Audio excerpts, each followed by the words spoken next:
জানুয়ারি মাসের মাঝামাঝি শহর কলকাতার ধূসর একঘেয়ে জীবনে হাঁসফাঁস করছিলাম আমরা 7 বন্ধু। 4 বছর আগে কলেজ শেষ হলেও আমাদের বন্ধুত্ব ছিল ইস্পাতের মতো মজবুত। অর্ক, আমি, গল্পের কথক, অনেক আমাদের দলের নেতা, হিসেবী ও বিচক্ষণ, রনি আকর্ষণীয়, দুর্ধর্ষ এবং শিকারের নেশায় বোঁদ, শুভ শান্ত, প্রযুক্তি নির্ভর এবং আমাদের প্রাথমিক চিকিৎসার দায়িত্বপ্রাপ্ত, আর 3 মেয়ে, ইশিকা প্রাণচঞ্চল প্রকৃতি প্রেমিকা, তিতলি বুদ্ধিমতী, সাহসী ও সকলের মনোবল ভরে রাখা, আর রূপসা শান্ত স্বভাবের কিন্তু প্রয়োজনে যে কোনো কঠিন সিদ্ধান্ত নিতে সক্ষম। আমাদের প্রায় প্রতি সপ্তাহে কিছু না কিছু প্ল্যান হতো, তবে এবার রনি এমন একটা প্রস্তাব আনলো যা আমাদের সবার মাথায় আগুন ধরিয়ে দিল। সেদিন ছিল শনিবারের সন্ধ্যা, কফি শপে বসে আড্ডা চলছিল। রনি হঠাৎ বলল,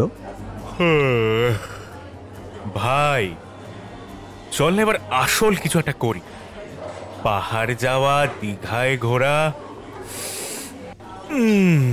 সবই তো হলো, এবার চল একটা সলিড হান্টিং ট্রিপে যাই। হান্টিং? এত নাটকীয়তা কেন? অনেক চশমা ঠিক করতে করতে বলল। রনি চোখ পিটপিট করে হাসল। আমাদের কলেজের পুরনো wild life photographer Suresh sir কিছুদিন আগে একটা বিরল প্রজাতির স্পটেড ডিয়ারের ছবি তোলার জন্য গিয়েছিল। সে আর ফেরেনি। পুলিশ বলেছে নিছক দুর্ঘটনা, কিন্তু স্যারের প্রিয় ছাত্র হিসেবে আমি জানি কোথাও একটা রহস্য আছে। আর স্যারের ডায়েরি বলছে সে গিয়েছিল পশ্চিম বাংলার এক গভীর অরণ্য যার নাম মহুলা। ইশিকা সঙ্গে সঙ্গে প্রতিবাদ করল, হান্টিং নয়, আমরা শুধু অরণ্যের গভীরে যাব, প্রকৃতি দেখব, আর স্যারের ডায়েরিতে লেখা কিছু অদ্ভুত ঘটনার উৎস খুঁজব, শিকার না। রূপসা রনিকে সমর্থন করল। রনি শিকার না করলেও চলবে, কিন্তু ওই মহুলা অরণ্যটা আমার মাথায় না একেবারে গেঁথে গেছে। ওটা নাকি কলকাতার আশেপাশে থাকা সবচেয়ে রহস্যময় জঙ্গল, জানিস? বহু পুরনো লোককথা আর আদিম দেবদেবীর আস্তানাও নাকি আছে ওখানে। একবার গুগল করে দেখ না, ওখানে একটা জায়গা আছে উলফ আইল্যান্ড নামে। এই উলফ আইল্যান্ড শব্দটাই যেন আমাদের অ্যাডভেঞ্চারের বীজটা বপন করে দিল।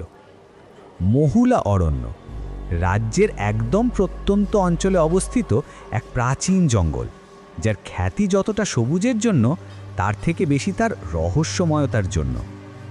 লোকমুখে শোনা যায় ব্রিটিশ আমলের কিছু গুপ্তধনের খোঁজে অনেকে সেখানে গিয়ে আর ফেরেনি। অরণ্যের গভীরতা এত বেশি যে দিনের বেলাতেও সূর্যের আলো পৌঁছায় না। আর সবচেয়ে বড় কথা হলো, স্থানীয়রা এটাকে অভিশাপগ্রস্ত জঙ্গল বলে ডাকে। পরিকল্পনা করাটা খুব সহজ ছিল না। এই ধরনের বিপদসংকুল জায়গায় যেতে গেলে শুধু উৎসাহ থাকলেই চলে না, চাই সুনির্দিষ্ট প্রস্তুতি। প্রথম সমস্যাটাই ছিল রনিকে বোঝানো যে এটা নিছক শিকারের ট্রিপ নয়, একটা অনুসন্ধান। দীর্ঘ বিতর্কের পর রনি রাজি হলো, তবে শর্ত ছিল আত্মরক্ষার জন্য সে তার প্রিয় ডাবল ব্যারেল শটগানটা সঙ্গে নেবে। অনেক সঙ্গে নিল তার লাইসেন্স করা 32 বোরের পিস্তল। আমরা কেউই পেশাদার শিকারী ছিলাম না, তবে প্রত্যেকেই ছোটবেলার থেকে রাইফেল চালানোয় কিছুটা অভ্যস্ত। ট্রিপের প্রস্তুতিতে লেগে গেল প্রায় 1 মাস। অনেক ম্যাপ আর জিপিএসের ব্যবস্থা করল।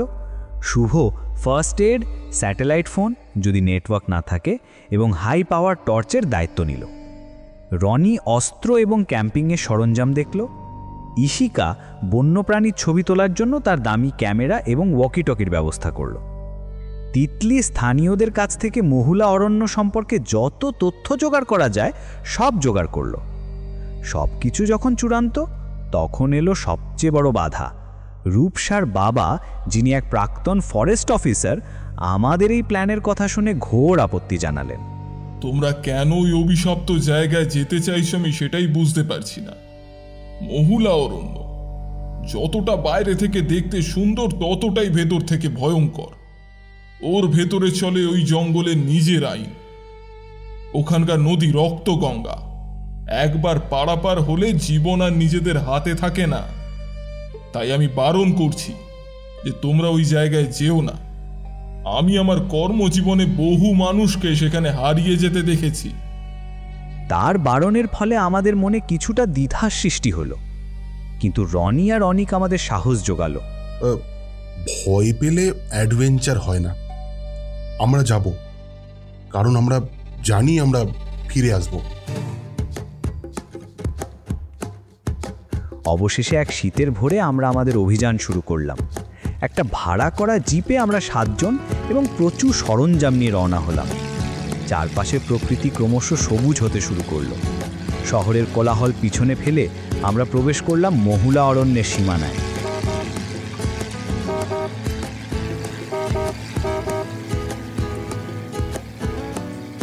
দুপুর নাগাদ আমরা পৌঁছলাম জঙ্গলের একদম প্রান্তে। এখানে জঙ্গলটা এখনো তেমন ঘন নয়, মানুষের বসতিও কিছুটা আছে। সেখানেই আমাদের দেখা হলো এক স্থানীয় বয়স্ক মানুষ, যার নাম মংলু। মংলুদা ছিলেন প্রায় বৃদ্ধ, কিন্তু মজবুত শরীরের এক মানুষ। তার রোদে পোড়া তামাটে চামড়া আর মুখমণ্ডলের গভীর ভাঁজগুলোই প্রমাণ দিত যে তিনি বহু বছর ধরে এই জঙ্গলের পথে হেঁটেছেন। তার তীক্ষ্ণ সতর্ক চোখ আর রুক্ষ চুল দাড়ি, যাই অরণ্যের আদিম রহস্যের প্রতি তার গভীর ভয়ের বহিঃপ্রকাশ ঘটাত। পোশাক ছিল সাদামাটা, আর হাতে সবসময় থাকত একটা মাসেটি, যার বাংলা অর্থ দা বা রামদা। মংলুদাই জঙ্গলের ভেতরের রাস্তাঘাটের ব্যাপারে খুব ওয়াকিবহল। আমরা তাকে নিয়ে আরও কিছুটা ভেতরের দিকে এগোলাম। ধীরে ধীরে পরিবেশ পাল্টেতে শুরু করলো। বড় বড় গাছগুলো আকাশ ঢেকে দিচ্ছে। সূর্যের আলো যেন এখানে পৌঁছাতেই ভুলে গেছে। দিনের আলোতেও একটা অদ্ভুত স্যাঁতসেঁতে অন্ধকার গ্রাস করে রেখেছে চারপাশ। বাতাসের আর্দ্রতা বেড়েছে, আর ভেসে আসছে ভেজা পাতা আর প্রাচীন মাটির একটা গন্ধ। মহুলা অরণ্য, মংলুদা ফিসফিস করে বলল, এই জায়গাটা শুধু গাছপালা নয় বাবু, এটা প্রকৃতির এক নীরব কারাগার। ভেতরের একটা নদী আছে যার নাম রক্তগঙ্গা। সেই নদী পার হলেই আপনারা প্রবেশ করবেন উলফ আইল্যান্ডে। স্থানীয়রা এই এলাকাকে বলে অভিশাপের ভূমি। মংলুদার কথাগুলো আমাদের মনে একটা চাপা উত্তেজনা সৃষ্টি করলো। এই জঙ্গলটি দিনের বেলাতেও এতটা ছমছমে হবে তা আমরা ভাবিনি। গাছের ডালে বসা কিছু শিকারি পাখির তীক্ষ্ণ ডাক, নাম না জানা কিছু পতঙ্গের একটানা গুঞ্জন, সব মিলিয়ে একটা ভয়ার্ত আম্বিয়েন্স সৃষ্টি করেছিল। মনে হচ্ছিল জঙ্গলটা আমাদের আগমনকে মোটেই স্বাগত জানাচ্ছে না, বরং নীরবে আমাদের পর্যবেক্ষণ করছে। দেখো, আর বেশি দূরে যেও না। মংলুদা নদীর কাছে এসে হাত তুলে থামালো। সামনেই সেই রক্তগঙ্গা। নদীর পাড়ে দাঁড়ানো ওই মাঝি ছাড়া কেউ আপনাদের ওই পাড়ে নিয়ে যাবে না। কিন্তু আমার কথা শুনেন বাবু, উলফ আইল্যান্ডে ঢুকবেন না। মংলুদার চোখে এক আদিম ভয়, কিন্তু আমাদের অ্যাডভেঞ্চারের নেশা তখন তুঙ্গে। আমরা সেই রহস্যময় নদীর দিকে এগিয়ে চললাম। সেই নদী, সেই মাঝি, আর তারপরের অজানা অভিশাপগ্রস্ত অরণ্যের হাতছানি আমাদের আর থামতে দিল না। নদীর পাড়ে যখন হাত তুলে মংলুদা আমাদের থামিয়ে দিলেন, তখন যেন মনে হলো আমরা একটা স্বাভাবিক জগৎ থেকে এক নিষিদ্ধ সীমানায় এসে পেয়েছি। চারপাশে নিস্তব্ধতা এতটাই গাঢ় ছিল যে আমাদের নিজেদের হৃৎপিণ্ডের স্পন্দনও যেন শুনতে পাচ্ছিলাম। আমাদের সামনে ছিল সেই রহস্যময় রক্তগঙ্গা নদী, যার নামটাই শির দ্বারা দিয়ে একটা শীতল স্রোত বহিয়ে দেয়। আমরা সবাই অ্যাডভেঞ্চারের জন্য প্রস্তুত ছিলাম, কিন্তু কোথাও যেন একটা চাপা ভয়ও ছিল।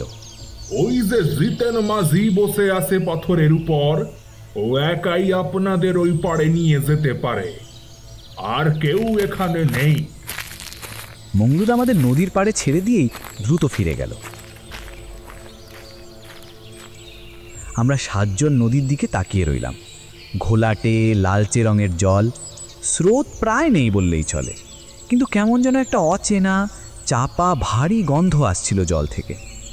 পাড়েই বাঁধা ছিল একটা পুরনো জীর্ণ নৌকো, আর নৌকোর পাশে একটা পাথরের ওপর বসেছিল সেই মাঝি জিতেন। যাক, অবশেষে পৌঁছে গেলাম। নদীটা দেখ, এর নাম রক্তগঙ্গা কেন সেটা এখন বুঝতে পারলাম। জলের রংটা কেমন যেন মরচে পড়া রক্তের মতো না? রনি, বাজে কথা বলিস না তো। হয়তো এখানকার মাটির কারণেই এমন রং। মাঝির সাথে কথা বলতে হবে। শুভ, তুই যা তো, জিতেন মাঝিকে ডাক। শুভ জিতেন মাঝির দিকে এগিয়ে গেল। জিতেন মাঝির মুখটা কঠিন, চোখে শূন্যতা, তার শরীরটা রুক্ষ, যেন সে প্রকৃতির সঙ্গে যুদ্ধ করে বেঁচে আছে। 30-এর কোঠার শেষ ভাগে থাকা একজন মানুষ, যার চেহারায় বয়সের তুলনায় অনেক বেশি ক্লান্তি আর রুক্ষতা ছিল। তার শক্তপোক্ত শরীরে পোশাক ছিল জীর্ণ, আর তার তীব্র শূন্য দৃষ্টিতে একটা গভীর পাগলাটে ভাব ছিল, যা তার অস্থির মনকে ফুটিয়ে তুলত। তার কর্কশ কণ্ঠস্বর আর সাধারণ মাঝি সুলভ আচরণের আড়ালে লুকিয়েছিল এক গোপন ভয়। মাঝি, আমরা ওই পারে যাব। ভুলফ আইল্যান্ডে যেতে হবে আমাদের। আপনি পার করিয়ে দেবেন? যাবেন?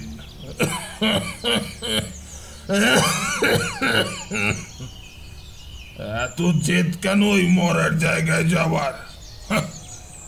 ওটা ভালো না, আমি বারণ করি, শুনুন। ওটা মানুষের জায়গা না। কিন্তু মাঝি, আপনাকে তো যেতে হবে। আমরা আপনাকে মজুরি দেব। আমরা শিকারী দল নই, আমরা অনুসন্ধানে এসেছি।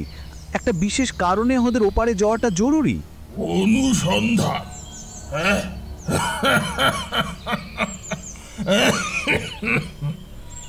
এখানে মানুষ শুধু হারায়, এখানে কোনো কারণ খুঁজে পাবেন না, শুধু ভয় পাবেন। আমরা ভয় পাই না মাঝি, আমরা প্রস্তুতি নিয়েই এসেছি। বন্দুক আছে, সব আছে। বলুন, কত টাকা লাগবে? তিতলির কথা শুনে অনেক তার পকেট থেকে নোটের তাড়া বের করলো। জিতেন মাঝির হাতে টাকাটা গুঁজে দিতেই সে একটা দীর্ঘশ্বাস ফেলল। টাকা? টাকা দিয়ে এখানে সুখ কেনা যায় না বাবু।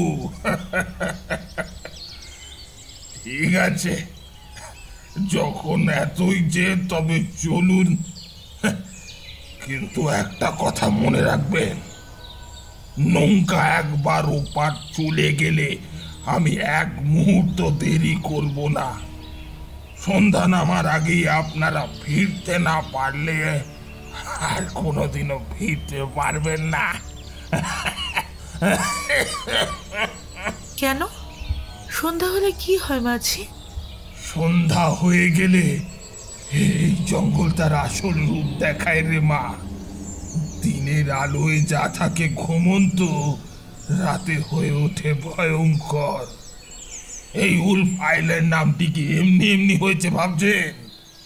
এই জঙ্গলে শুধু নেকড়ে থাকে না, তার থেকেও ভয়ঙ্কর কিছু থাকে, যারা শিকার করে কিন্তু বন্দুককে ভয় পায় না। মাঝির কথাগুলো শুনে সবার বুক ধড়ফড় করে উঠল। রনিও একটু চুপসে গেল। তবু আমরা নৌকায় উঠলাম। জিতেন মাঝি বৈঠা ধরল। বৈঠার প্রতিটা ছলাৎ ছলাৎ ছদ্ম যেন আমাদের হৃৎপিণ্ডে আঘাত করছিল। নৌকার এই পারাপারের সময়টা ছিল অসহ্য। জিতেন মাঝি বৈঠা মারছিল, কিন্তু তার চোখ ছিল নদীর জলের দিকে নয়, যেন অনেক দূরে কোনো রহস্যময় কিছুর দিকে। তার কথায় একটা গভীর সাসপেন্স ছিল, যা বন্দুকের থেকেও বেশি ভীতি জাগাচ্ছিল। মাঝি, এই জঙ্গল এত অভিশাপগ্রস্ত কেন? আপনি কি কখনো দেখেছেন কিছু? দীর্ঘক্ষণ বৈঠা মেরে হঠাৎ থামল। নৌকাটা নদীর মাঝে স্থির হয়ে গেল। আমি অনেক কিছু দেখেছি বাবু। এই নদীর জল আপনারা লাল দেখছেন, কারণ এর তলায় অনেক রহস্য চাপা পড়ে আছে। বহু বছর আগে ব্রিটিশরা এখানে গুপ্তধন খুঁজতে এসেছিল। তারাই নদীর ধারেই ক্যাম্প করেছিল। তারপর এক রাতে শুধু কান্নার মাংস ছিঁড়ে খাওয়ার আওয়াজ গিয়েছিল কানে, একজনও ফেরেনি। মাংস ছিঁড়ে খাওয়ার আওয়াজ মানেটা কি? কোনো বুনো জানোয়ার টানোয়ার নাকি? জানোয়ার? না বাবু, বুনো জানোয়ার হলে তো তারা শুধু শিকার করত। এখানে যারা শিকার করে তারা শিকার করে শুধু মজা পাওয়ার জন্য। ওই পারে একটা গাছের গুঁড়িতে একটা বিশাল আকারের থাবার দাগ আছে। এখানকার মানুষেরা বলে ওটা নাকি কোনো নেকড়ের না, অন্য কিছু। অন্য কিছু মানে? আপনি পরিষ্কার করে বলুন তো। বলতে পারি না, ওটা একটা অভিশাপ। একদল নেকড়ে যারা শিকার করে শুধুমাত্র রক্তের নেশায়, আর একটা আত্মা যেই জঙ্গলের প্রতিটি কোণে লুকিয়ে থাকে, ওটাই এখানকার শাসক। অনেকেই বারণ করেছিল সুরেশ বাবুকে ওখানে যেতে, তিনি শোনেননি, তাই ফেরেননি।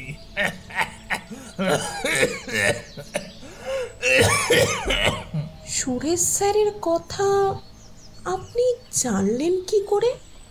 জঙ্গলের সব খবর এখানে ভেসে আসে রে মা। বাতাস বয়ে আনে, নদী স্রোত বলে যায়।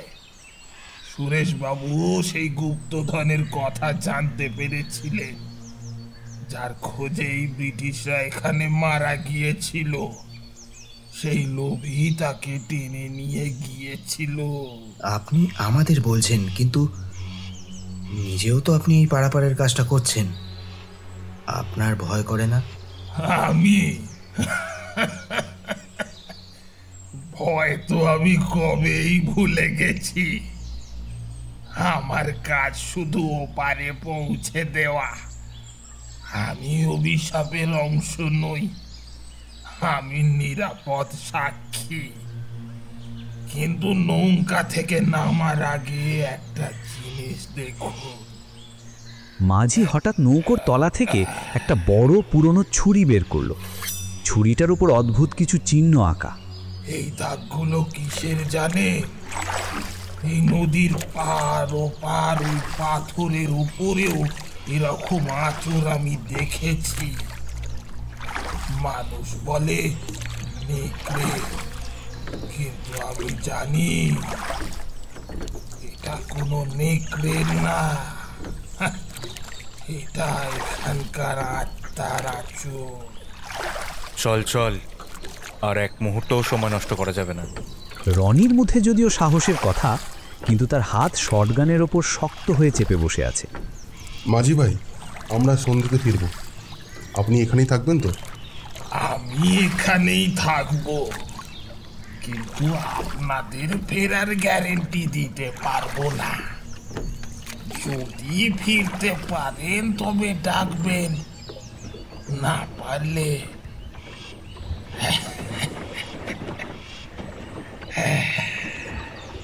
মাঝি কথা শেষ করল না, শুধু একরাশা দীর্ঘশ্বাস ফেলল। আমরা দ্রুত নৌকো থেকে নেমে পাড়ে পা রাখলাম। পা রাখলেই অনুভব করলাম মাটির তলায় পচা পাতা আর ভেজা ডালপালার এক স্তর। শীতল বাতাস বইছে, তাতে একটা বুনো কাঁচা মাংসের মতো গন্ধ। টর্চ জেলে পাড়ের দিকে তাকালাম। ঠিক মাঝির বলা সেই আঁচড়ের দাগ, একটা বিশাল পাথরের ওপর গভীর ধারালো নখের দাগ। দাগটা এত বড় যে দেখে মনে হয় না এটা কোনো সাধারণ পশুর কাজ। দেখ অর্ক, জিতেন মাঝি যা বলেছিল সেটা মিথ্যে নয়। এই দাগগুলো। শুনুন, ঠিক তখনই পিছন থেকে জিতেন মাঝি কর্কশ স্বরে ডাকলো, এখানে কম শব্দ করবেন, আর যদি কোনো নেকড়ের ডাক শোনেন তবে সেটাকে নেকড়ে ভেবে ভুল করবেন না। তারা শিকার করার আগে এমন ডাক দেয় না। তারা ডাকে শুধু ভয় দেখাতে। এখন যান যান, আর দেরি করবেন না। মাঝি দ্রুত নৌকো ঘুরিয়ে নিল। সে এক মুহূর্ত আমাদের সঙ্গে অপেক্ষা করল না।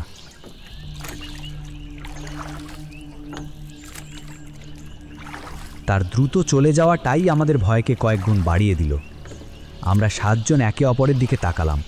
জঙ্গলের গভীরে ঘন অন্ধকারে ডুবে থাকা এক অজানা অভিশাপগ্রস্ত ভূমিতে আমরা পা রেখেছি। মাথার ওপর আকাশ দেখতে পেলাম না, শুধু ঘন পাতার ছাউনি। আর ঠিক তখনই দূর থেকে ভেসে এলো এক তীক্ষ্ণ দীর্ঘ আওয়াজ।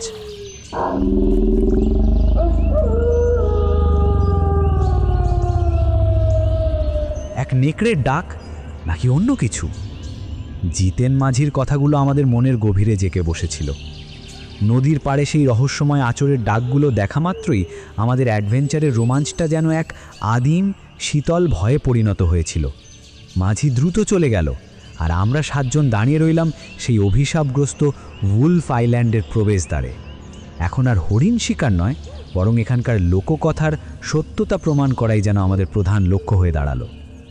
জিতেন মাঝির নৌকো যখন দৃষ্টির বাইরে চলে গেল, আমরা তখন গভীর জঙ্গলের পথে পা বাড়ালাম। গাছগুলো এখানে যেন একে অপরের সঙ্গে আলিঙ্গন করে দাঁড়িয়ে আছে।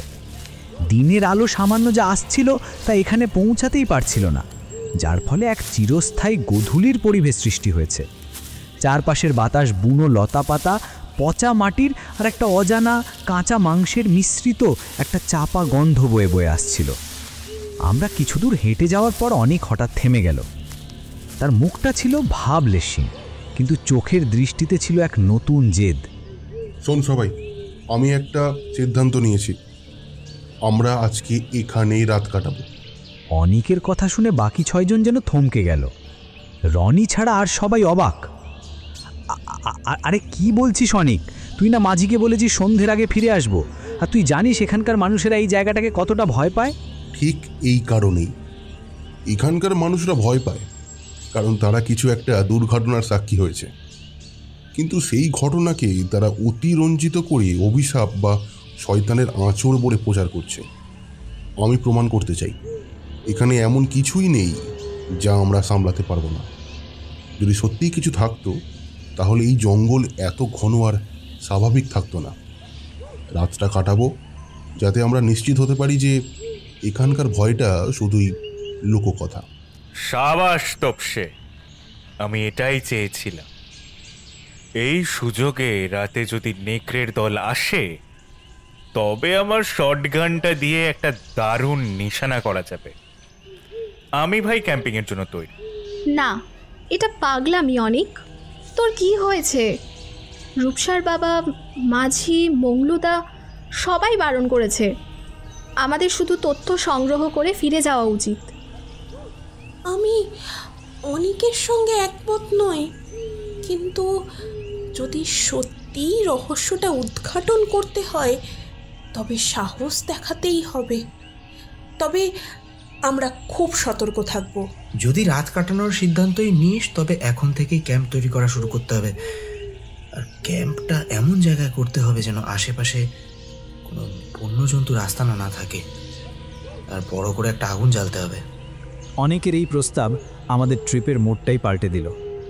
এখন থেকে এটা নিছক অ্যাডভেঞ্চার নয়, বরং এক প্রকার মিথ ভাঙার অভিযানে পরিণত হলো। সিদ্ধান্ত নেবার পর আমরা দ্রুত ক্যাম্প করার জন্য একটা অপেক্ষাকৃত খোলা জায়গা খুঁজতে শুরু করলাম। জঙ্গলের এই গভীরে খোলা জায়গা পাওয়া দুষ্কর। অবশেষে একটা বড় প্রাচীন গাছের গুঁড়িতে কেন্দ্র করে একটা সামান্য ফাঁকা স্থান খুঁজে পেলাম। রনি আর শুভ তাদের ধারালো ছুরি নিয়ে শুকনো কাঠ সংগ্রহ করতে গেল। আমি আর অনেক ঝোপঝাড় কেটে জায়গাটা পরিষ্কার করলাম। মেয়েরা ব্যাগ থেকে টর্চ বের করে চারপাশে নজর রাখল। চারপাশের পরিবেশটা তখন রীতিমতো গা ছমছমে। দিনের আলো কমে আসছে। গাছের ডালে বসা নাম জানা পাখিদের ডাক যেন আর মধুর নেই, বরং এক চাপা আতঙ্কের সংকেত দিচ্ছে। বাতাস বইছে না, কিন্তু মাঝে মাঝেই শুকনো পাতা পড়ার শব্দ হচ্ছে, যেন কেউ হেঁটে যাচ্ছে আমাদের আশেপাশে, কিন্তু দেখতে পাচ্ছি না। তোরা সাবধানে থাকিস। আমার কেন জানি না মনে হচ্ছে কেউ আমাদের দেখছে। কেমন একটা বুনো গন্ধ আসছে। হ্যাঁ, আমিও পাচ্ছি একটা চাপা তীব্র গন্ধ, যেন কোনো পশু আমাদের আশেপাশে লুকিয়ে আছে। মনে হচ্ছে নেকড়ে নয়, এটা আরও কিসের গন্ধ, ঠিক যেন কোনো ভেজা পচা কিছু। রনিরা তাড়াতাড়ি ফিরলে ভালো হয়। আমার গলাতেও তখন স্পষ্ট ভয়ের ছাপ। রনি এবং শুভ কিছুক্ষণের মধ্যেই প্রচুর শুকনো কাঠ নিয়ে ফিরে এলো। চিন্তা করিস না, এই জঙ্গল যতই রহস্যময় হোক না কেন, আগুনের কাছে কোনো বুনো পশুই আসবে না। আর যদি আসেও, আমার এই দোনলা বন্দুকটা চুপ করে থাকবে। রনি ততক্ষণে তার শটগানটা খুলে পরিষ্কার করে নিয়েছে।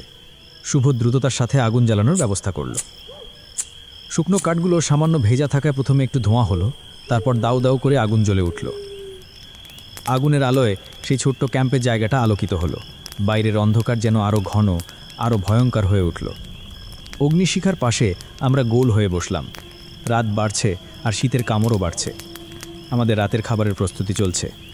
হ্যাঁ, আমরা আপাতত নিরাপদ। এখন শোন, এখানে রাত কাটানোর আর একটা কারণ আছে, যেটা আমি তোদের জানাতে চাইনি আগে। অনেক ব্যাগ থেকে একটা ছোট পুরনো চামড়ার ডায়েরি বের করলো। ডায়েরিটা দেখে ইশিকা চমকে উঠল। ও মাই গড, এটা তো সুরেশ স্যারের ডায়েরি। তুই এটা কোথা থেকে পেলি? হ্যাঁ, এটা স্যারেরই ডায়েরি। স্যার নিখোঁজ হওয়ার পর তার ফ্ল্যাট সার্চ করা হয়েছিল। আমি এটা তার বইয়ের আলমারির পিছনে লুকিয়ে রাখা অবস্থায় খুঁজে পাই। এই ডায়েরিতে তিনি তার শেষ যাত্রার কিছু গুরুত্বপূর্ণ তথ্য লিখেছিলেন। ডায়েরিটা কি লেখা আছে? অনেক খুব সাবধানে ডায়েরির পাতা উল্টালো, যেন সে নিজেই ভয় পাচ্ছে পড়তে। এই দেখ, ঠিক এই উলফ আইল্যান্ড সম্পর্কে কিছু সাংগীতিক লেখা আছে। লাস্ট পেজে তিনি লিখেছেন, গুপ্তধনের চেয়েও ভয়ঙ্কর কিছু এই জঙ্গলে আছে, ওরা স্বীকার করে না। অনেক কথা শেষ করতে পারল না। হঠাৎ করে তার হাত থেকে ডায়েরিটা ছিটকে পড়ল। আমাদের সকলের চোখ গেল ক্যাম্পের বাইরে অন্ধকারে। একটা চাপা দীর্ঘশ্বাস ফেলার মতো আওয়াজ এলো চারপাশের অন্ধকার থেকে। ওটা কি? শব্দটা যেন অনেকটা কাছ থেকে আসছে। শুভ দ্রুত টর্চটা তুলে চারদিকে আলো খেলল। টর্চের আলোয় দেখা গেল ক্যাম্পের ঠিক বাইরে, যেখানে শুকনো পাতার ঝোপ, সেখানে একটা জিনিস নড়ছে। সেটা ছিল একটা বিশাল কালো নেকড়ে। তার চোখগুলো অন্ধকারে সবুজ আলো ছড়াচ্ছে। সবাই চুপ, কেউ একটা কথা বলবি না। নেকড়েটা কোনো শব্দ করল না, বরং সে তার বিশাল থাবাটা সামনের দিকে বাড়িয়ে দিল এবং তার নখ দিয়ে মাটির ওপর কিছু একটা আঁকল। এটা কি করছে? এটা তো শিকার করার মতন দেখাচ্ছে না। নেকড়েটা দ্রুত সেখান থেকে সরে গেল, যেমনটা এসেছিল তেমনই নিঃশব্দে। আমরা সবাই হতবাক, কিন্তু নেকড়ের এঁকে যাওয়া সেই সাংকেতিক চিহ্নটা আমাদের দৃষ্টি আকর্ষণ করল। টর্চ নিয়ে দ্রুত মাটির কাছে গেলাম। নেকড়েটা তার নখ দিয়ে মাটির একটি অদ্ভুত চিহ্ন এঁকে গেছে। এটা ইংরেজি বর্ণমালার কোনো অক্ষর নয়, বরং প্রাচীন অদ্ভুত একটা সংকেত। ঠিক তখনই অনেক ডায়েরিটা তুলে নিল। ডায়েরির শেষ পাতায় যেখানে সুরেশ স্যার শেষ কথাটি শেষ করতে পারেননি, ঠিক তার পাশে আঁকা ছিল একই সংকেত। নেকড়েটা আমাদের কোনো বার্তা দিতে গেল নাকি? এই চিহ্নটা, এটা তো স্যারের ডায়েরিতেও ছিল। নেকড়েটা যেন আমাদের বলতে চাইলো, আমি জানি তোমরা কি খুঁজছো আর তোমরা ভুল করছো। তার মানে এখানকার নেকড়েরা সাধারণ নেকড়ে নয়, তারা কোনো সংকেত দিচ্ছে। কিন্তু কেন? নেকড়ের সেই নীরব বার্তা আর সুরেশ স্যারের ডায়েরির শেষ লেখার মধ্যে মিল আমাদের মেরুদণ্ড দিয়ে এক শীতল স্রোত বইয়ে দিয়েছিল। এটা আর নিছক অ্যাডভেঞ্চার ছিল না, এটা ছিল কোনো এক প্রাচীন বুদ্ধিমান ফাঁদের শিকার হতে চলেছি। আমরা নিশ্চিত ছিলাম এই নেকড়ে বা নেকড়ের আড়ালে থাকা কেউ আমাদের কোনো বিপদের সংকেত দিচ্ছে। রাত গভীর হচ্ছে আর আমাদের ভয়টা যেন আরও ঘন অন্ধকারে পরিণত হচ্ছে। এই মুহূর্তে বসে থাকাটা কোনো বুদ্ধিমানের কাজ ছিল না। নেকড়ের সাংকেতিক বার্তা দেখার পর আমরা আর স্থির থাকতে পারলাম না। অনেকের ক্যাম্পিংয়ের জেদটা এখন পরিণত হয়েছে রহস্য সমাধানের তীব্র নেশায়। আর অপেক্ষা করা উচিত নয়, নেকড়েটা আমাদের কিছু একটা বোঝাতে চেয়েছে। অনিক, তুই ডায়েরিটা দেখ, আর রনি, আমার মশাল তৈরি করি। চারপাশটা একবার ঘুরে দেখা দরকার। হয়তো নেকড়েটা আমাদের কাছাকাছি কোনো একটা স্থানের দিকে ইশারা করেছে। ভালো আইডিয়া। আগুনের মশাল কাছে থাকলে কোনো পশুও সাহস পাবে না। আর আমার শটগানটা তো আছে। শুভ, রনি, অনিকার আমি শুকনো ডালপালা আর কাপড়ের টুকরো দিয়ে 4টি মশাল তৈরি করলাম। আগুন আরও উস্কে দিয়ে তাতে মশালগুলো ধরানো হলো। 3টে মশাল হাতে নিলাম আমি, রনি আর শুভ। অনেক পিস্তল হাতে ডায়েরি নিয়ে ক্যাম্প পাহারা দেবার দায়িত্ব রইল। মেয়েরা ক্যাম্পেই রইল, তবে তাদের হাতে ছিল টর্চ আর ধারালো ছুরি। আমরা বেশিক্ষণ সময় নেব না। আমরা 3 জন চারদিকের ঘন অন্ধকার ভেদ করে ধীরে ধীরে এগোতে শুরু করলাম। মশালের আলোয় চারপাশের পরিবেশটা আরও ভৌতিক লাগছিল। গাছের ছায়াগুলো যেন এক একটা বিশাল দৈত্যের আকার ধারণ করছে। শুকনো পাতার উপর আমাদের হাঁটার শব্দ ছাড়া আর কোনো শব্দ নেই। জঙ্গলের এম্বিয়েন্সটা দেখ, দিনের বেলায়ও এখানে আলো ঢোকে না। মনে হচ্ছে যেন আমরা কোনো সুড়ঙ্গের মধ্যে দিয়ে হেঁটে যাচ্ছি। হ্যাঁ, আর ওই বুনো গন্ধটা সেটা আরও তীব্র হচ্ছে। আমরা প্রায় 15 মিনিট ধরে হেঁটেছি। নেকড়ের আঁকা সংকেতটা আমাদের কোনো নির্দিষ্ট দিকে ইশারা করছিল না, কিন্তু আমরা সেই গন্ধটা অনুসরণ করছিলাম, যেটা আরও তীক্ষ্ণ হয়ে উঠছিল। দাঁড়িয়ে যা, মনে হচ্ছে সামনে কিছু একটা আছে। মশালের আলোয় আমরা দেখতে পেলাম সামনে বিশাল গাছপালা আর লতাগুল্মের আড়ালে একটা কালো কাঠামো, যেন সময়ের সঙ্গে লড়াই করে দাঁড়িয়ে থাকা এক প্রাচীন স্থাপত্য। কাছে যেতেই রহস্য ভেদ হলো। সেটা একটা মন্দির, কিন্তু সেই মন্দির আর 10টা মন্দিরের মতো নয়। সেটা যেন মহুলা অরণ্যের প্রাচীনতা আর ভয়াল ইতিহাসের এক নীরব সাক্ষী। মন্দিরের দেয়ালগুলো সম্পূর্ণ ভাঙা, 1000 বছরের পুরনো পাথর যা লতাগুল্মে এমনভাবে ঢাকা পড়েছে যেন মন্দিরটা নিজেই প্রকৃতির অংশ। চুন সুরকি খসে পড়েছে, কালো শ্যাওলায় ভরে গেছে প্রতিটি কোণ। দেখেই বোঝা যায় যে বহু যুগ ধরে এখানে কোনো মানুষের পায়ের ছাপ পড়েনি। মন্দিরের চূড়ায় কোনো কলস বা পতাকা নেই, আছে শুধু ভাঙাচোরা পাথরের স্তূপ। আমরা 3 জন ধীরে ধীরে মন্দিরের চত্বরে প্রবেশ করলাম। শীতল বাতাস যেন আরও বেশি ঠান্ডা হয়ে গেল। এটা তো একটা কালী মন্দির।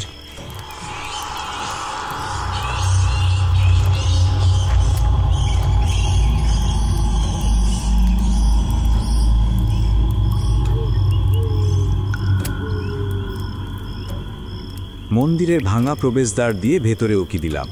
ভেতরের দৃশ্যটা আরও ভয়াবহ। মন্দিরের গর্ভগৃহে একটা বিশাল কালী মূর্তি। মূর্তিটা কালো পাথরের তৈরি, কিন্তু বহু বছরের অযত্নে এর রং আরও গাঢ়, আরও ভয়াল হয়ে উঠেছে। মূর্তির চোখ দুটো ছিল বিশাল এবং ভয়ঙ্কর। মূর্তির জিভটা পাথরের, কিন্তু মনে হচ্ছিল যেন এক্ষুনি সেই জিভ থেকে রক্ত ঝরবে। মূর্তির আশেপাশে কোনো পূজার সামগ্রী নেই, শুধু ধুলো আর মাকড়সার জাল। এই মন্দিরকে শ্মশান কালী মন্দির বলে মনে হচ্ছে। দেখ, মূর্তির হাতে কাটা মাথা আর গলায় নরমুণ্ডের মালা, কিন্তু কত যুগ ধরে পুজো হয়নি ভাবা যায় না। দেখ তো, মূর্তির পায়ের কাছে কিছু একটা আছে। আমরা 3 জন মশালের আলো নিয়ে মন্দিরের পায়ের কাছে গেলাম। সেখানে মাটির ওপরে কিছু আলগা পাথর ছড়ানো, আর সেই পাথরগুলোর ওপর রক্তবর্ণ সিঁদুর দিয়ে কিছু অদ্ভুত চিহ্ন আঁকা। সেই সাংকেতিক চিহ্ন, ঠিক যা নেকড়েটা এঁকেছিল আর যা সুরেশ স্যারের ডায়েরির শেষ পাতায় ছিল। অবিশ্বাস্য ব্যাপার, নেকড়েটা এই মন্দিরের কথা বলতে চেয়েছে। আমরা দ্রুত সেই চিহ্নগুলোর ছবি তুলে নিলাম। ঠিক তখনই আমার নজর গেল মন্দিরের ভেতরের ভাঙা দেওয়ালের দিকে। এক জায়গায় চুন সুরকি খসে পড়েছে, আর তার তলায় একটা অস্পষ্ট লেখা বেরিয়ে এসেছে। লেখাটা দেখ, এটা পুরনো বাংলা হরফে লেখা। রক্ত গঙ্গা তলে, শ্মশান কালীর কোলে, ব্রিটিশের লোভের ফল, গহীনে সোনায় ঝলমল। গুপ্তধন। ব্রিটিশের লোভের ফল মানে অবশ্যই সেই গুপ্তধন।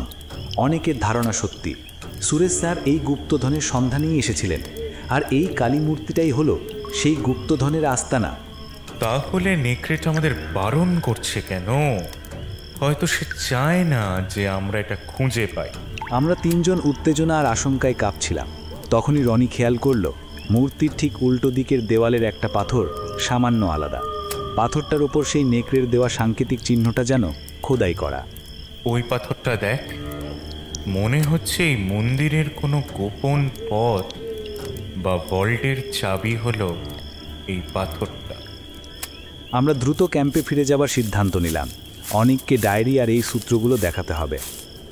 আমরা মন্দির থেকে দ্রুত পা চালিয়ে ক্যাম্পে ফিরছিলাম। জঙ্গলের অন্ধকার এখন আরও বেশি ঘনীভূত। ঠান্ডা বাতাস যেন হাড় পর্যন্ত কাঁপিয়ে দিচ্ছে। ক্যাম্পের কাছে পৌঁছতেই আমাদের হাসি মিলিয়ে গেল। আমরা ক্যাম্পের কাছাকাছি পৌঁছেই থমকে দাঁড়ালাম। মশালের আলোয় যা দেখলাম তাতে আমাদের পায়ের তলা মাটি সরে গেল।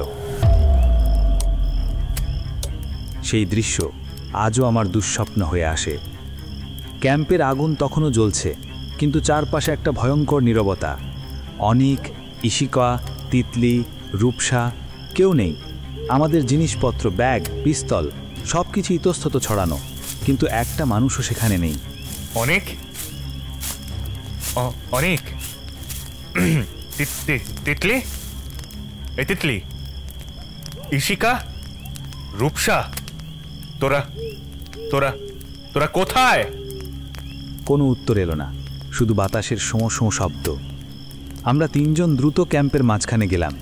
দেখলাম মাটির ওপরে সেই বুনো কাঁচা মাংসের গন্ধটা আরও তীব্র, আর সেইখানে, ঠিক যেখানে কিছুক্ষণ আগে অনেক বসেছিল, ঠিক সেই মাটিতে রক্ত। আর রক্তের পাশে মাটিতে নতুন করে আঁকা হয়েছে নেকড়ের সেই ভয়ঙ্কর সাংকেতিক চিহ্নটা। ওরা নেই, কেউ নেই। আর এই রক্ত, ওরা কি তবে? ঠিক সেই মুহূর্তেই আমরা যেদিক থেকে এসেছিলাম তার উল্টো দিকে গভীর অরণ্য থেকে ভেসে এলো একটা করুণ চাপা আর্তনাদ। আওয়াজটা রূপসার। রূপসা? ও মাই গড! ওরা ওরা ওরা অপহরণ হয়েছে।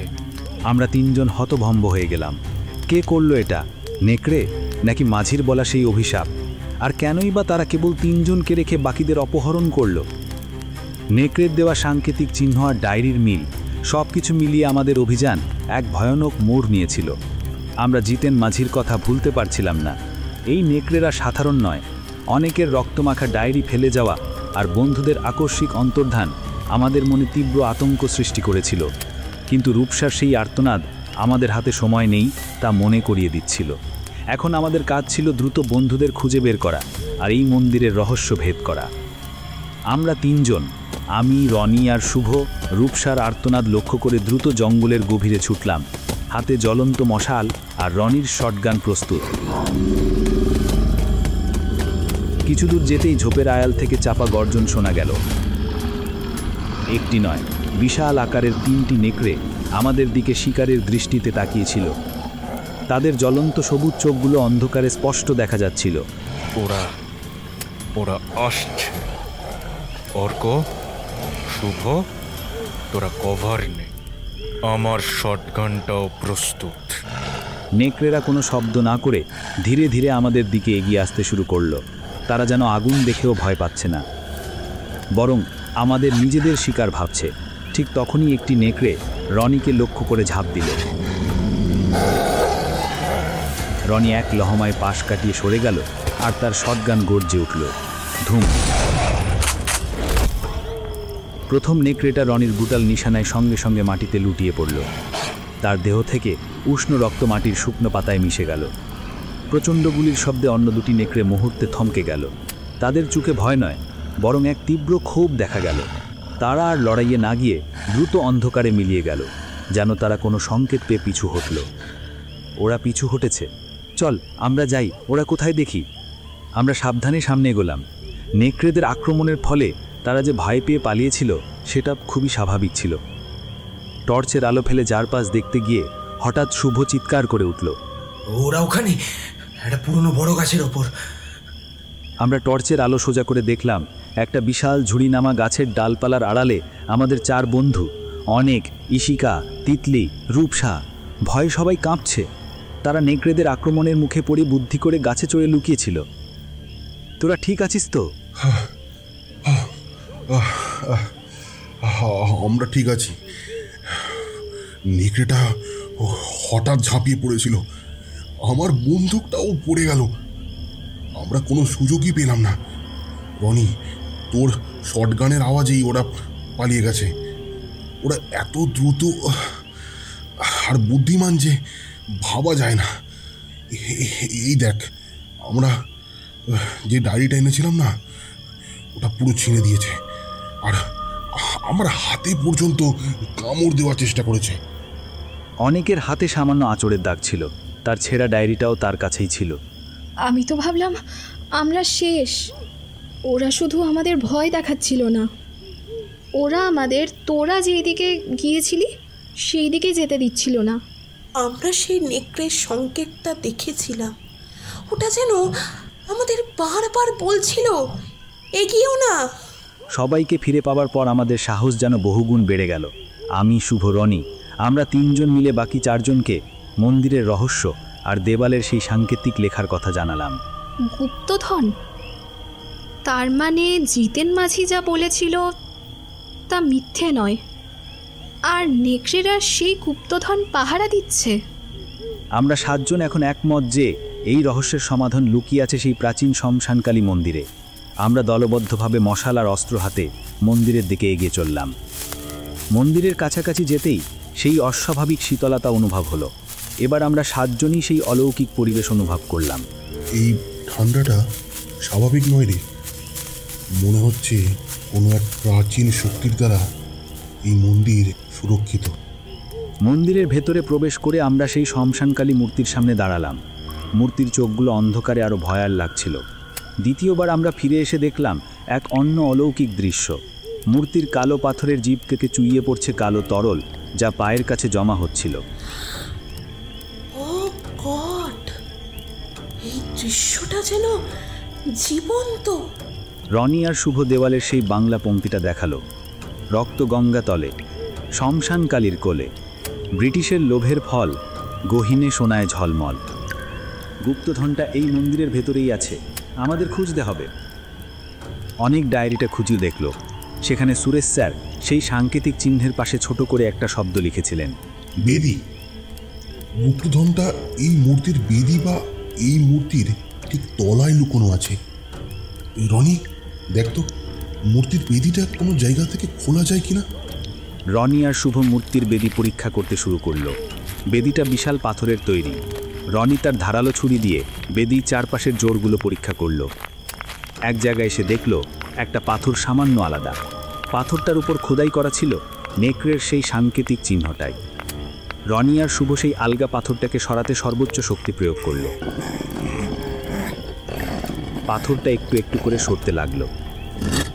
পাথরটা সরতেই তার তলা থেকে একটি ছোট গভীর সুড়ঙ্গ মতো পথ দেখা গেল। গুপ্তধন রাখার প্রকোষ্ঠ। সুড়ঙ্গের ভেতরে টর্চের আলো ফেলতেই ভেতরে কিছু পুরনো জং ধরা মেটালের বাক্স দেখা গেল। আমাদের মুখগুলো বিজয়ের হাসি আর উত্তেজনায় ঝলসে উঠল। আমরা গুপ্তধন খুঁজে পেয়েছি, আমাদের অ্যাডভেঞ্চার সফল। কিন্তু সেই হাসি বেশক্ষণ স্থায়ী হলো না। ঠিক সেই মুহূর্তে মন্দিরের চারপাশ থেকে এক ভয়ঙ্কর সমবেত গর্জন শোনা গেল। সেই গর্জন শুধু নেকড়ের নয়, যেন এক ক্রুদ্ধ আত্মার। ওরা ফিরে এসেছে, নেকড়ের দল। এবার ওরা আমাদের মন্দির থেকে বের হতে দেবে না। দ্রুত আমরা মন্দিরের দরজার দিকে তাকালাম। মশালের মৃদু আলো আর বাইরের টর্চের আলোয় যা দেখলাম তাতে আমাদের হৃৎপিণ্ড যেন থেমে গেল। মন্দিরের ভাঙা চত্বর ঘিরে ধরেছে বিশাল কালো জ্বলন্ত চোখের এক নেকড়ের বাহিনী। অন্তত 10 থেকে 12টা নেকড়ে। তাদের প্রধান 2টি নেকড়ে, যা রনির গুলি থেকে পালিয়েছিল। তাদের চোখগুলো ছিল সবচেয়ে বেশি হিংস্র। তারা একে অপরের সঙ্গে কাঁধে কাঁধ মিলিয়ে যেন এক দুর্ভেদ্য প্রাচীর তৈরি করেছে। ও গড, ওরা আমাদের ভেতরে আটকে দিয়েছে। ওরা গুপ্তধন পাহারা দিচ্ছে। রনি দ্রুত তার শটগান প্রস্তুত করল। কিন্তু এতগুলো নেকড়ের সঙ্গে লড়াই করা অসম্ভব। তারা যেন এক নীরব সংকেতের অপেক্ষা করছিল, আর সেই সংকেত ছিল আমাদের প্রাণের বিনিময়ে গুপ্তধন রক্ষা করা।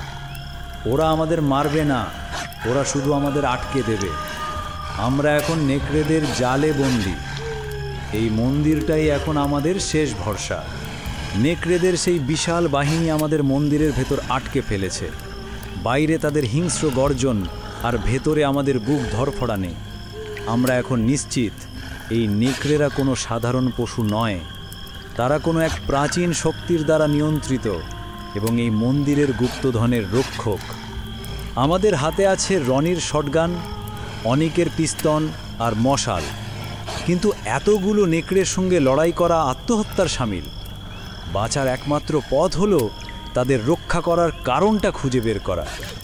নেকড়েরা মন্দির ঘিরে ফেলেছে, তাদের জ্বলন্ত চোখগুলো দরজার ফাঁক দিয়ে আমাদের দিকে তাকিয়ে আছে। লড়াই করে কোনো লাভ নেই, ওরা শুধু আমাদের যেতে দিচ্ছে না। আমাদের জানতে হবে ওরা কেন এই গুপ্তধন পাহারা দিচ্ছে। এর কারণ নিশ্চয়ই সেই বাক্সের ভিতরে লুকানো আছে। রনি আর শুভ দ্রুত মূর্তির বেদির তলা থেকে সেই ধাতব বাক্সটা বের করে আনলো।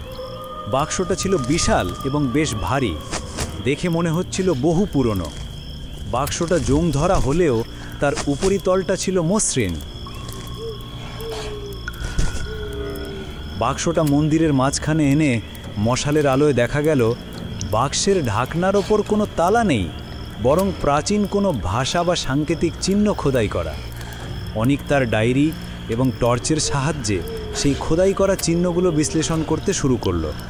ওটা তো প্রাচীন ব্রাহ্মী হরফের মতো দেখাচ্ছে। এটা হয়তো কোনো শিলমোহর। ধীরে ধীরে মনে হচ্ছে এটা কোনো শিলমোহর নয়, এটা একটা লেখা। আর এই লেখাটা কোনো এক ধরনের প্রাচীন পুঁথি বা মন্ত্রের অংশ মনে হচ্ছে। দীর্ঘ চেষ্টার পর অনেক, শুভ এবং তিতলি মিলে সেই খোদাই করা লেখাটার অর্থ উদ্ধার করল। তাদের চোখে তখন তীব্র বিস্ময়। অনেক গম্ভীর কণ্ঠে সেই লেখাটুকু অনুবাদ করে শোনালো। এটা গুপ্তধন নয়, বরং এক প্রাচীন চুক্তি। লেখা আছে, বহুকাল আগে যখন ইংরেজরা ভারতবর্ষের সমস্ত সম্পদ লুট করছিল, তখন বাংলার রাজা সূর্যকান্ত সিংহ রায় তার কোষাগারের সমস্ত অমূল্য রত্ন এই অরণ্যে লুকিয়ে রাখার সিদ্ধান্ত নেন। তিনি চেয়েছিলেন যেন কোনোভাবেই এই সম্পদ ইংরেজদের হাতে না পড়ে। রাজা সূর্যকান্ত সিংহ রায়, আর এই গুপ্তধনের জন্যই সুরেশ স্যার এখানে এসেছিলেন। হ্যাঁ, রাজা এই মন্দিরে মা শ্মশানকালীর বেদি প্রতিষ্ঠান করেন এবং তার রাজকীয় তান্ত্রিক গুরু মহাত্মা বিনায়কের দ্বারা এক অলৌকিক রক্ষা কবচ তৈরি করেন। সেই রক্ষা কবচে বলা হয় জঙ্গলের বন্য নেকড়ের দল এই সম্পদকে পাহারা দেবে, কারণ নেকড়েরা অত্যন্ত বুদ্ধিমান, দলবদ্ধ এবং মানুষের লোভের ঊর্ধ্বে। তার মানে নেকড়েরা লোভী নয় বলেই তাদের রক্ষক হিসেবে বেছে নেওয়া হয়েছিল। ঠিক তাই। সেই তান্ত্রিক এক বিশেষ বশীকরণ মন্ত্র দ্বারা এই নেকড়েদের আত্মাকে মন্দিরের সঙ্গে যুক্ত করে দিয়েছে। আরও লেখা আছে, যে নেকড়েরা এই সম্পদের দিকে লোভীর চোখে তাকাবে তারা পাথর হয়ে যাবে, আর যে মানুষ লোভের বশবর্তী হয়ে এই সম্পদ চুরি করতে আসবে, নেকড়েরা তাদের জীবিত বা মৃত অবস্থায় মন্দির থেকে বেরোতে দেবে না।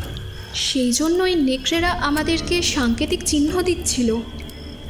তারা আমাদেরকে বারণ করছিল, কারণ তারা চাইছিল না যে আমরা লোভী হই আর তাদের হাতে মারা পড়ি। নেকড়েদের এই অলৌকিকভাবে রক্ষক হওয়ার কারণ জানতে পেরে আমাদের লোভ এক লহমায় উড়ে গেল। এখন আমরা শুধু বাঁচতে চাইছিলাম, এই নেকড়েরা তাদের কর্তব্য পালন করছে মাত্র। তার মানে আমরা যদি এই গুপ্তধন স্পর্শ না করি তাহলে ওরা হয়তো আমাদের ছেড়ে দেবে। আমরা তো এখানে মরার জন্য আসিনি, আমাদের বেরিয়ে যেতেই হবে। হ্যাঁ, কিন্তু ওরা কি আমাদের বিশ্বাস করবে? আমরা তো তাদের একজন সঙ্গীকে হত্যা করেছি। একটাই পথ আছে, নেকড়েরা এই মন্দির আর দেবীর প্রতি অনুগত। আমাদের দেবীর কাছে আত্মসমর্পণ করে বলতে হবে আমরা এই গুপ্তধন চাই না। এটাই একমাত্র লজিক্যাল অলৌকিক পথ বলে আমার মনে হচ্ছে। আমরা 7 জন মা শ্মশানকালীর মূর্তির সামনে হাঁটু মুড়ে বসলাম। বাইরে নেকড়েদের গর্জন ততক্ষণে শান্ত হয়ে এক চাপা সতর্ক ধ্বনিতে পরিণত হয়েছে। মা শ্মশানকালী, আমরা ভুল করে এসেছি। আমরা লোভের বশবর্তী হয়ে আসিনি, এসেছিলাম এক বন্ধুর খোঁজে। আমাদের ভুল হয়েছে মা, আমরা আপনার পবিত্র সম্পদ স্পর্শ করব না। আমাদের ক্ষমা করুন, এবং এই অরণ্য থেকে শান্তিতে বেরিয়ে যেতে দিন। আমরা প্রত্যেকে নতমস্তকে এই একই প্রার্থনা করতে লাগলাম। আমাদের চোখে তখন কোনো অ্যাডভেঞ্চারের উত্তেজনা ছিল না, ছিল শুধু মুক্তির তীব্র আকুতি। প্রার্থনা করার পর আমরা চোখ খুললাম। চারপাশের নীরবতা যেন তীব্র হয়ে উঠেছে। মূর্তির জিভ থেকে যে কালো তরল চুইয়ে পড়ছিল সেটাও বন্ধ হয়ে গেছে। চলো দেখি নেকড়েরা আছে কিনা। রনি তার শটগান হাতে মন্দিরের দরজার কাছে গেল।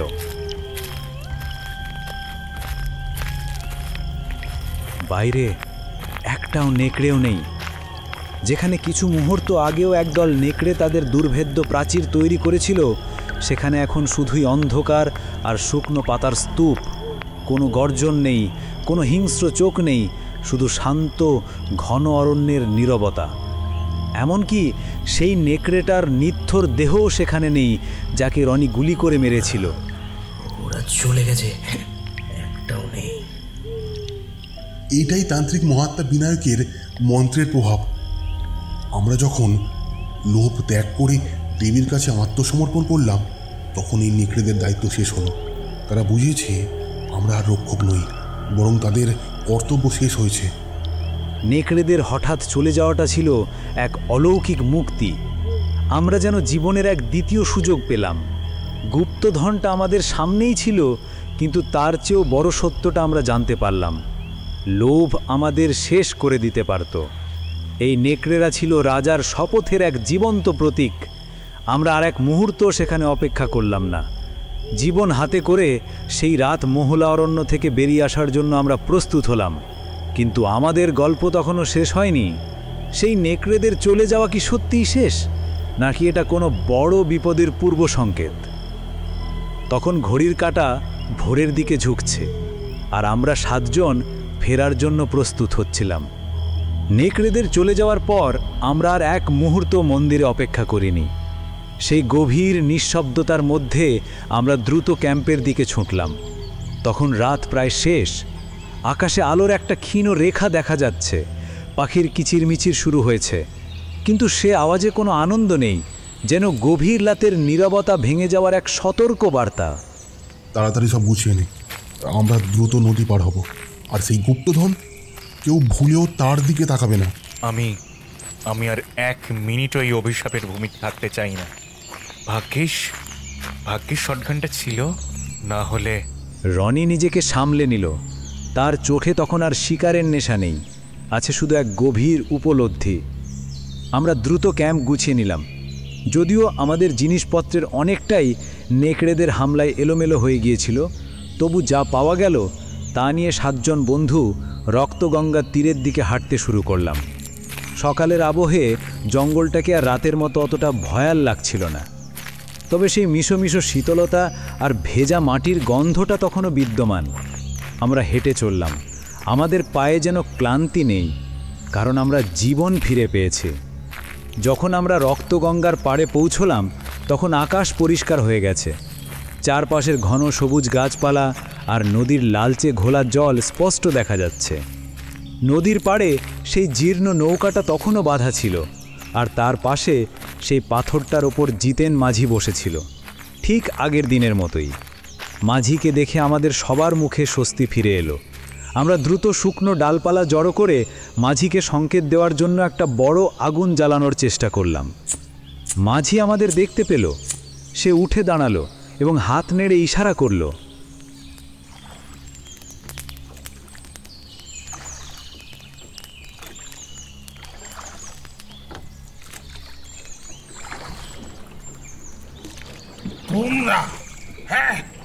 তোমরা কি পাগল হয়ে গেছো?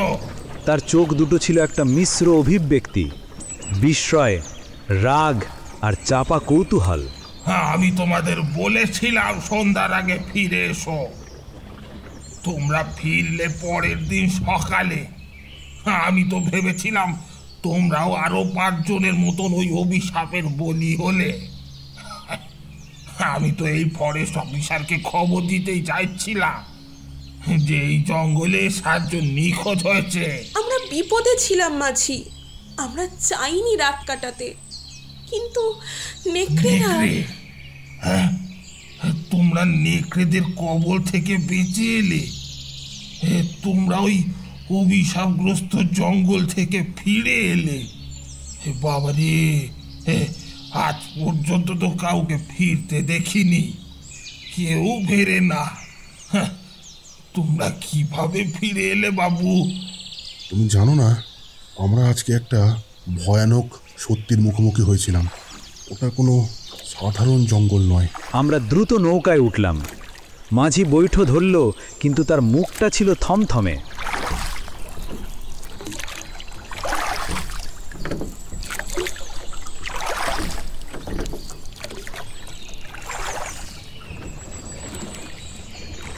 মাঝি নৌকাটাকে পাড়ের দিকে ভিড়ানোর সময় আমাদের দিকে ঝুঁকে এলো। তার চোখ দুটো তখন কৌতূহলে জ্বলজ্বল করছে। কি সেই সত্য? তোমরা কি কোনো গুপ্তধন বা এমন কোনো কিছুর সন্ধান পেয়েছিলে? জঙ্গলের ভেতরে কোনো মন্দির যেখানে আলো পৌঁছায় না? হ্যাঁ মাঝি, আমরা একটা মন্দির পেয়েছি, কিন্তু সেখানে যা আছে সেটা লোভের জিনিস নয়, সেটা এক অভিশাপ। আমরা কোনো কিছুই স্পর্শ করিনি, আমরা খালি হাতে ফিরে এসেছি। তোমরা ফিরে এসেছো, এটাই ভাগ্য। এবার যাও যাও যাও যাও যাও, এখানে এখানে আর কখনো এসো না। এই মহুলা অরণ্যের দিকে আর ফিরে তাকিও না, বিশেষ করে তোমরা যারা সব জেনে গেছো। তোমাদের মুখ এখন এই অভিশাপের চাবিকাঠি। চলে যাও, চলে যাও, বহু দূরে চলে যাও। মাঝির শেষ কথাগুলো আমাদের মেরুদণ্ড দিয়ে এক শীতল স্রোত বইয়ে দিল। আমরা আর কথা বাড়ালাম না। মঙ্গলদাকে বিদায় জানিয়ে আমরা নিজেদের জিপ নিয়ে শহরের দিকে রওনা হলাম।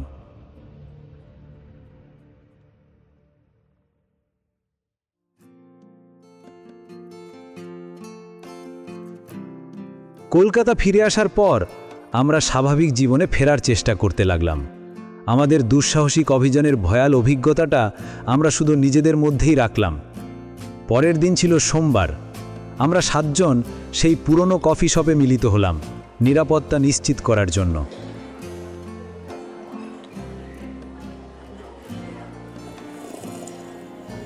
আমরা যখন গরম কফিতে চুমুক দিচ্ছি, তখন শুভ হঠাৎ তার ফোনের নিউজ ফিডে চোখ রাখলো আর চিৎকার করে উঠল, খবরটা শোন তোরা, এক্ষুনি ব্রেকিং নিউজ। মহুলা অরণ্যের রক্তগঙ্গা নদীতে এক মাঝির লাশ ভেসে উঠেছে। তার নাম জিতেন মাঝি। আমাদের 7 জনের মুখ বিবর্ণ হয়ে গেল। এটা কি বলছিস? হ্যাঁ, লাশটা আজ ভোরে পাওয়া গেছে। সবচেয়ে ভয়ানক তথ্য হলো তার শরীরে গভীর থাবার, আঁচড়ের দাগ, আর তার পিঠে খোদাই করা হয়েছে সেই সাংকেতিক চিহ্নটা, নেকড়ের সেই অভিশাপের চিহ্ন।